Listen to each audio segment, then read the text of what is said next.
Alors, toujours dans le dossier Norbourg, on sait qu'il y a un recours collectif qui est organisé. Je parle à l'avocat qui en est responsable, Jacques Larochelle. Bonjour, Maître Larochelle. Bonjour, Mme Dufour. Alors, Maître Larochelle, aujourd'hui, cette bande de la GRC qui porte des accusations sur 6 personnes, pour vous, j'imagine que c'est une bonne nouvelle? Ben, c'est au moins une bonne nouvelle dans le sens qu'on va arrêter de se demander là, qui va être accusé et dans quel temps ça va prendre. Là, on sait effectivement le nom des accusés et que l'enquête a enfin abouti, oui. Et vous, est-ce que ça peut vous aider dans votre recours collectif?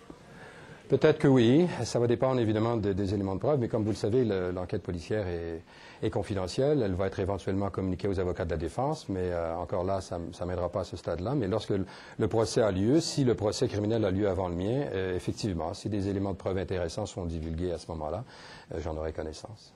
Bon, alors si on exclut ce qui a été aujourd'hui, ce qu'on a appris aujourd'hui par la GRC, qu'est-ce qui pourrait aider votre recours collectif? Je pense que c'est à moi de m'aider. Là, il faut que je fasse mon propre travail. C'est pas la GRC qui va éventuellement m'aider. Là, ça va être mon propre travail, ainsi que celui de Maître Letourneau, mon collègue, et des gens avec qui nous travaillons. On sait que la DQ, elle demande une enquête publique, justement, pour faire la lumière sur l'affaire Norbourg. Vous pensez que c'est une bonne idée? Bien, ça m'aiderait. Vous parlez de ce qui pourrait m'aider. Je n'ai pas mentionné ça parce que je n'ai pas l'impression que ça va avoir lieu, pour être tout à fait franc. Mais effectivement, si ça avait lieu, ça pourrait éventuellement aider les investisseurs ou leurs avocats dans le cadre du recours collectif. Alors, la GRC, elle a dit en conférence de presse que ce n'était pas son mandat d'aller récupérer l'argent manquant, les 95 millions. Vous êtes d'accord avec ça, vous? C'est pas tout à fait ce qu'elle a dit, Mme Dufour. Elle a dit qu'ils se sont entendus avec les syndics et avec l'AMF pour que ce soit eux qui s'occupent de cette partie du travail.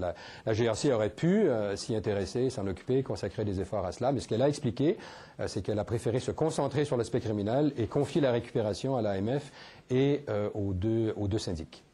Donc, pour la récupération de l'argent, on en est où un peu? Est-ce qu'on fait toujours des efforts? Je peux vous faire un bilan très approximatif et très rapide. Les pertes étaient de 130 millions. Vous vous rappelez, au départ, il manquait 130 millions dans la caisse.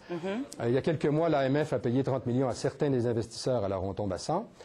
Du côté du liquidateur et du côté du syndic, on peut peut-être s'attendre à trouver environ 15 millions. Alors on est rendu à 85.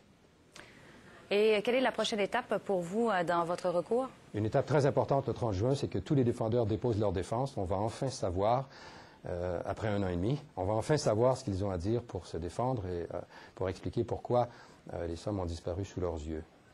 Alors, Maître Larochelle, je vous remercie beaucoup.